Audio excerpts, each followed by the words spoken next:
Hello बच्चों, आपका मेरे चैनल शिक्षागर में स्वागत है।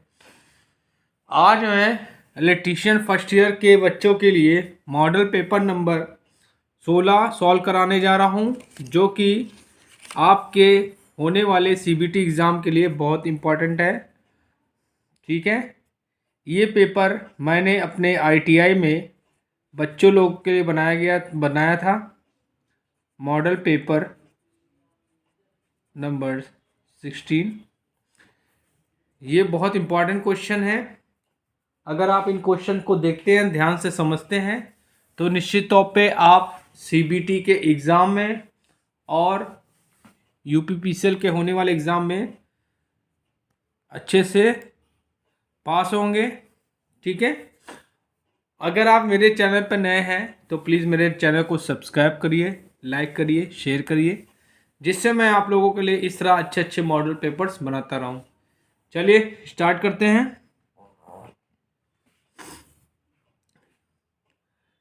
पहला क्वेश्चन है, आग बुझाने के लिए प्रयुक्त अग्निशामक यंत्र का कार्य है।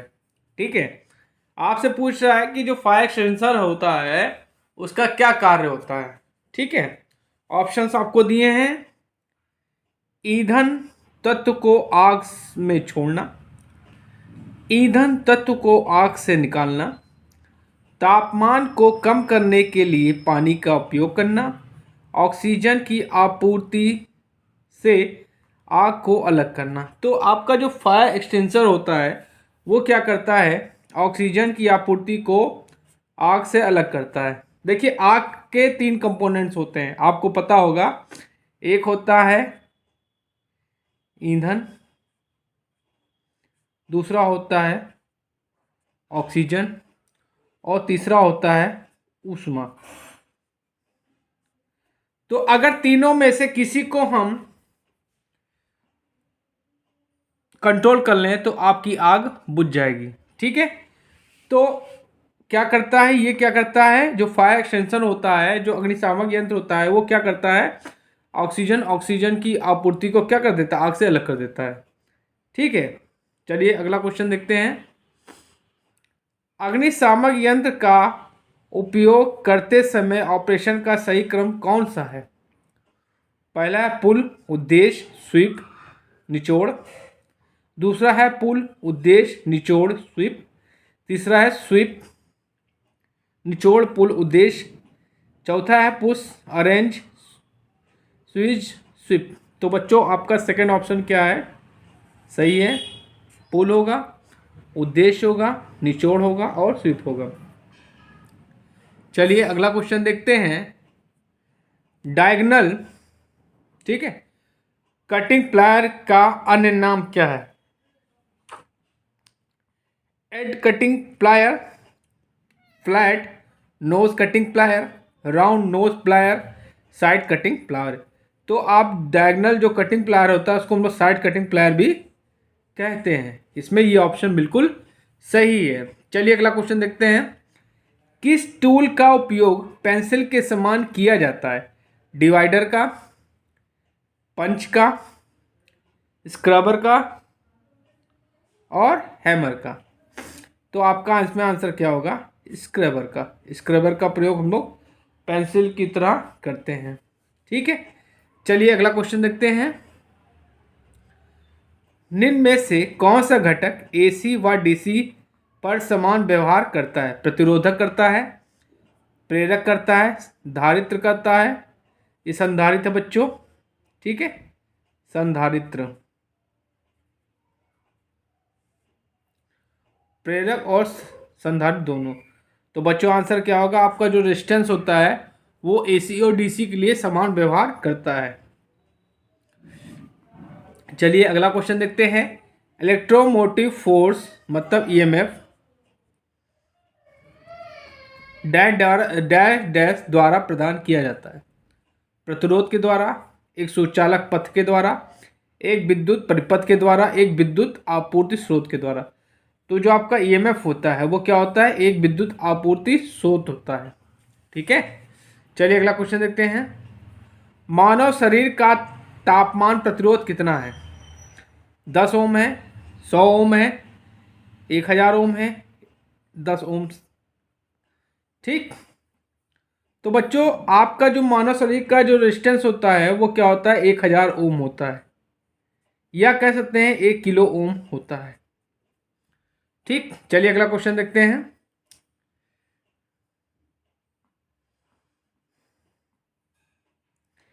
निम्न में से कौन सी धारा मानव को दर्दनाक झटका देगा?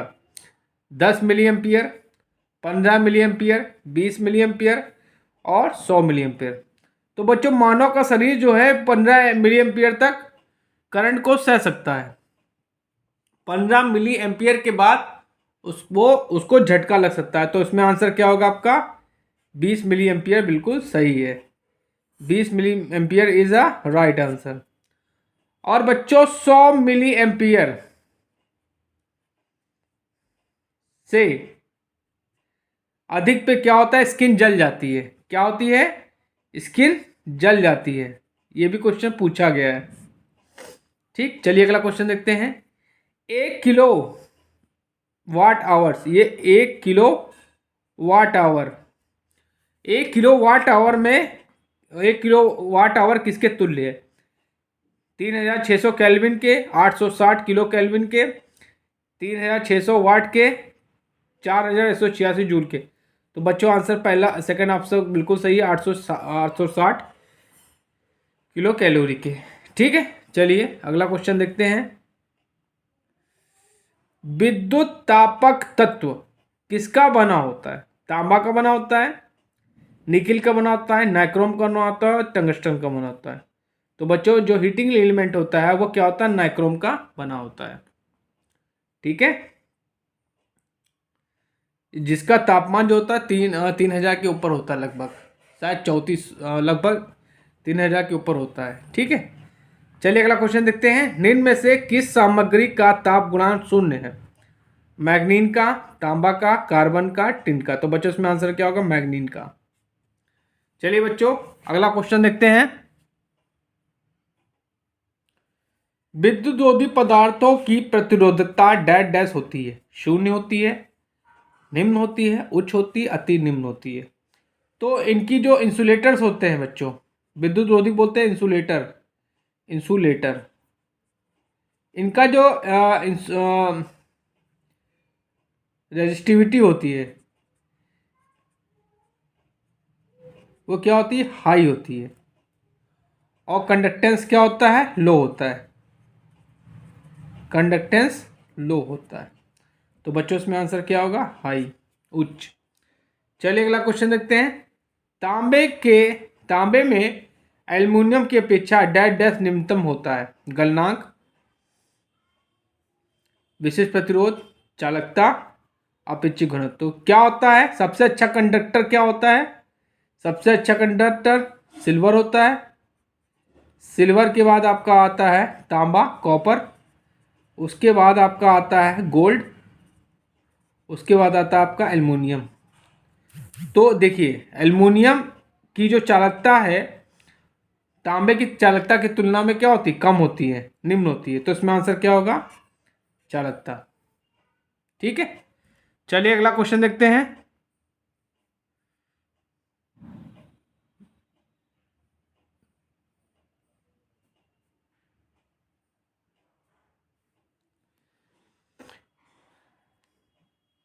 निम्न में से किस चालक की चालकता न्यूनतम है?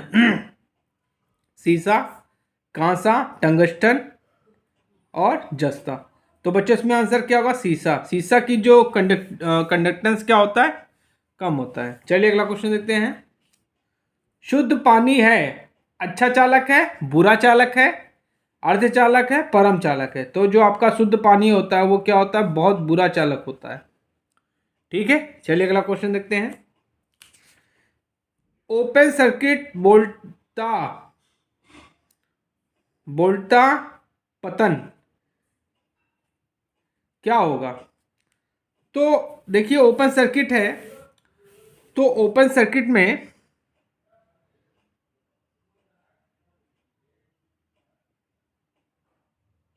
ओपन सर्किट में जो आपका वोल्टेज ड्रॉप होगा वो क्या होगा?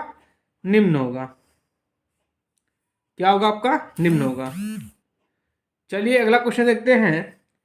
एक आदर्श स्रोत धारा में अनंत आंतरिक प्रतिरोध होता है, शून्य आंतरिक प्रतिरोध होता है, ईएमएफ का विशाल मान होता है, उपरोक्त में से कोई नहीं। तो जो आपका इंटरनल रेजिस्टेंस क्या होता है वो बच्चों जीरो होता है। ठीक है, चलिए अगला क्वेश्चन देखते हैं। ओम का नियम लागू होता है जीनर डायोड में, ट्रांसफार्मर में, प्रतिरोध में और रेक्टिफायर में। तो देखिए ये इसमें नहीं लागू होगा, रेक्टिफायर में भी नहीं होता है और इसमें भी नहीं होता है। तो आपका क्या आंसर होगा? प्रतिरोध में। प्रतिरोध में आपका ओम का नियम लागू होता है।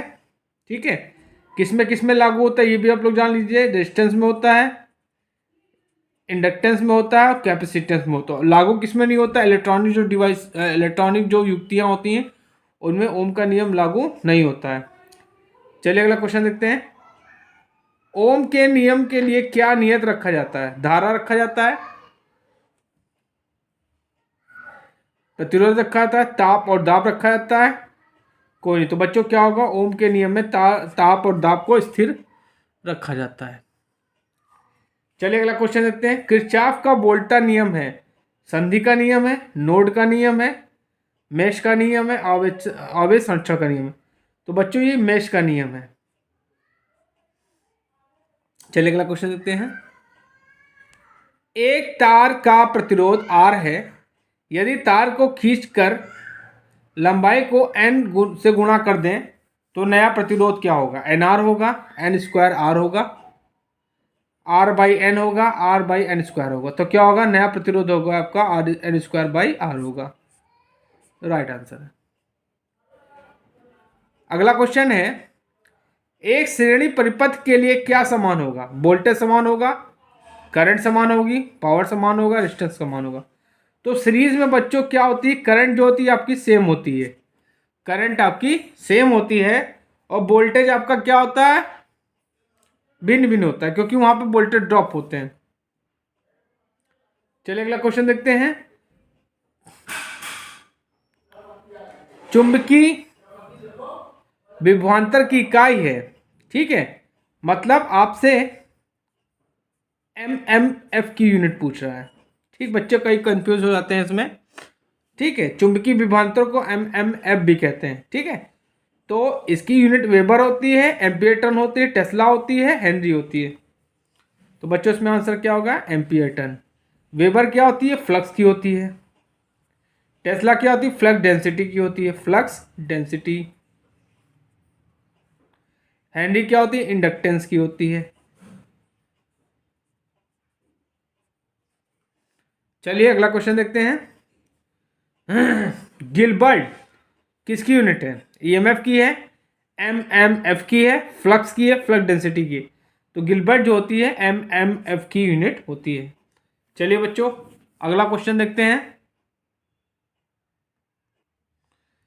एक मैक्सवेल के समान है, देखिए एक वेबर बराबर होता है 10⁸ मैक्सवेल।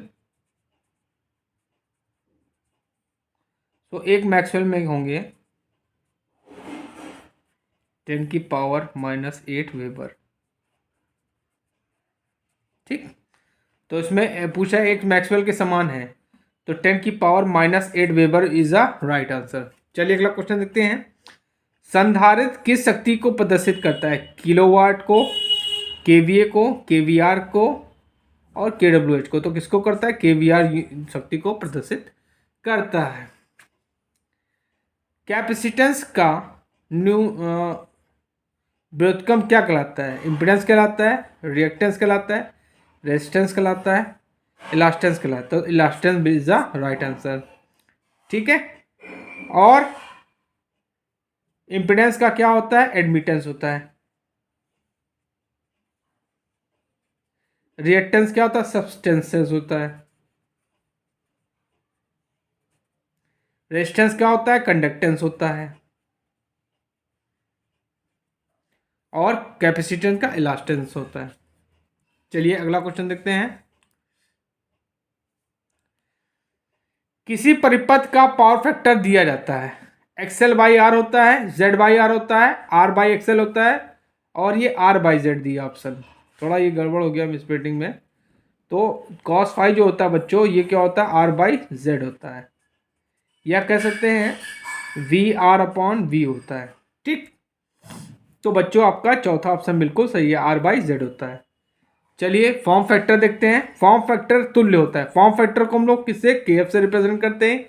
ये क्या होता है, I R M S upon I average होता है। इसकी वैल्यू होती है 1.11। तो बच्चों आपका सेकेंड ऑप्शन बिल्कुल सही है, आर एम एस वैल्यू और एवरेज वैल्यू का अनुपात होता है। परिपथ की वास्तविक शक्ति क्या है, वाट है, वाट आवर है, वी है, वी आर। तो वास्तविक शक्ति वाट से प्रेजेंट हम लोग करते हैं। चलिए पूछा है एडमिटेंस का, एडमिटेंस किसका व्युत्क्रम है, प्रतिरोध का है, चालकता का है, प्रतिबाधा का है, प्रतिघात का है। तो ये एडमिटेंस जो होता है आपका इम्पिडेंस का उल्टा होता है, किसका, इम्पिडेंस का। इम्पिडेंस को हिंदी में बोलते हैं हम लोग प्रतिबाधा, प्रतिबाधा। एडमिटेंस को हम लोग वाई से रिप्रेजेंट करते हैं, Y is equal to 1/z। अगर इसकी यूनिट की पूछा जाए तो इसकी यूनिट महो होती है। ठीक, चलिए अगला क्वेश्चन देखते हैं। आरएलसी परिपथ में किस आवृत्ति प्राप्त होती है।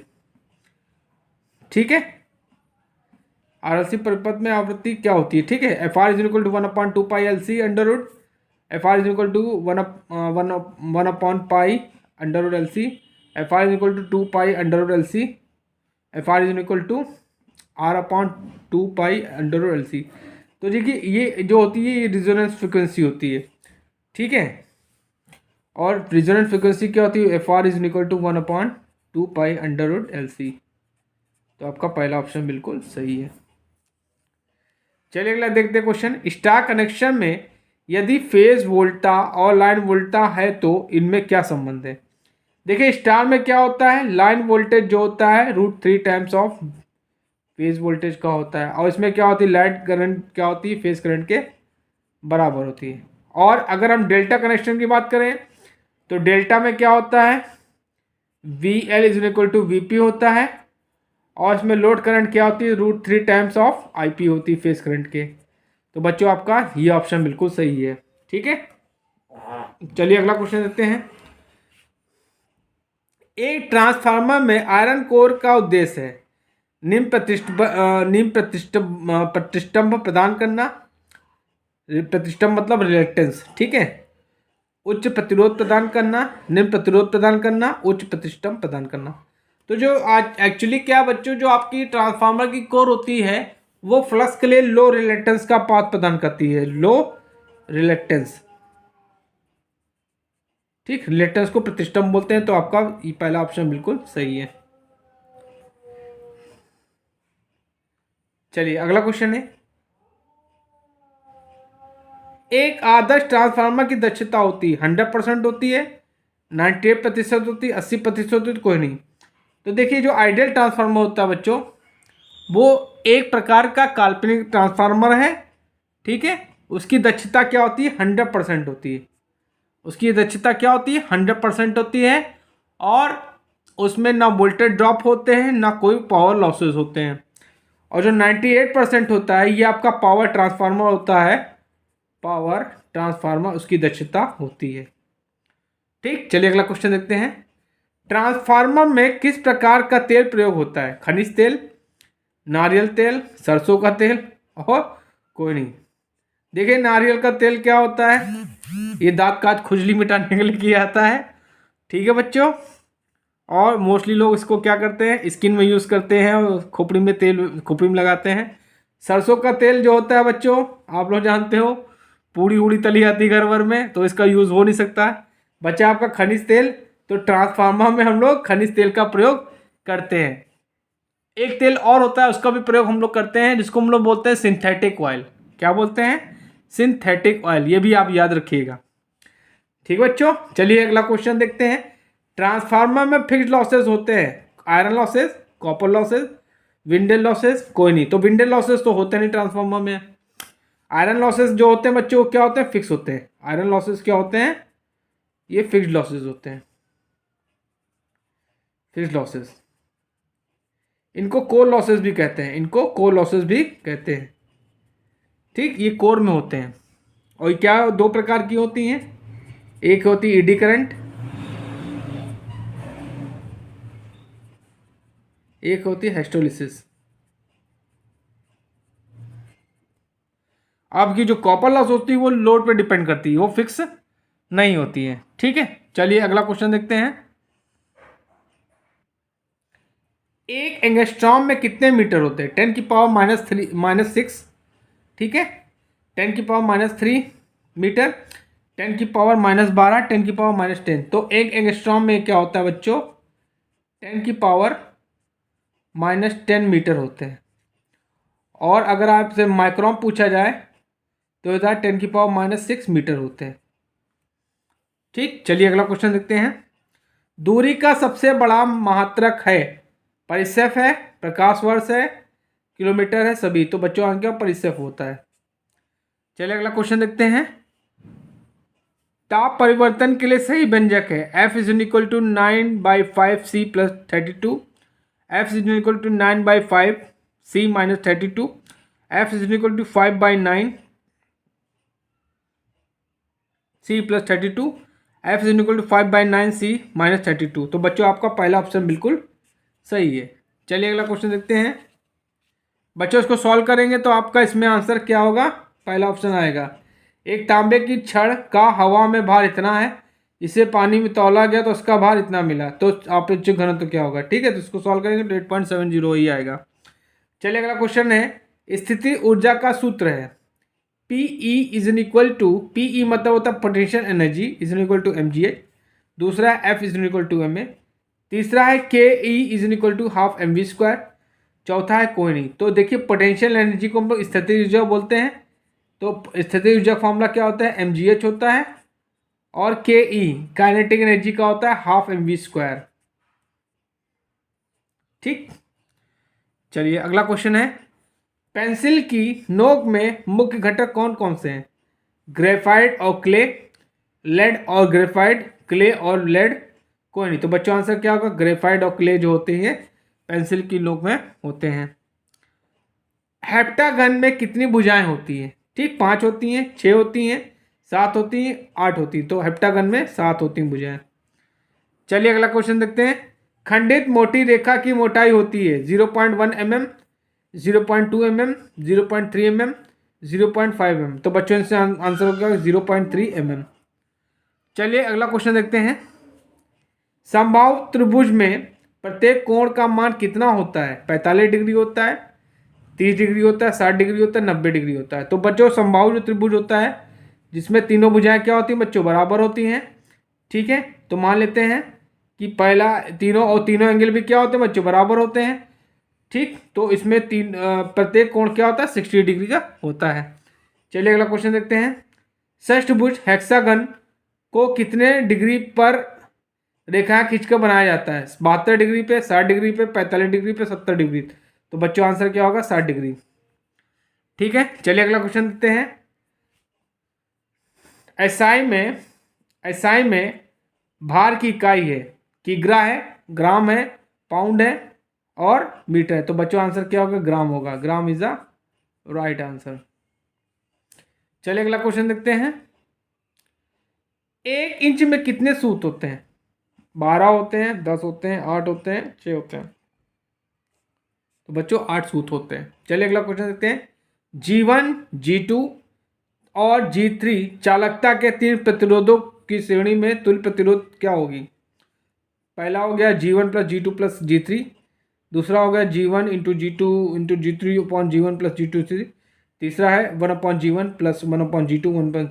तो चौथा है 1/, ये 1/1/G1 + 1/G2 1+। तो ये आपका चौथा ऑप्शन बिल्कुल सही है।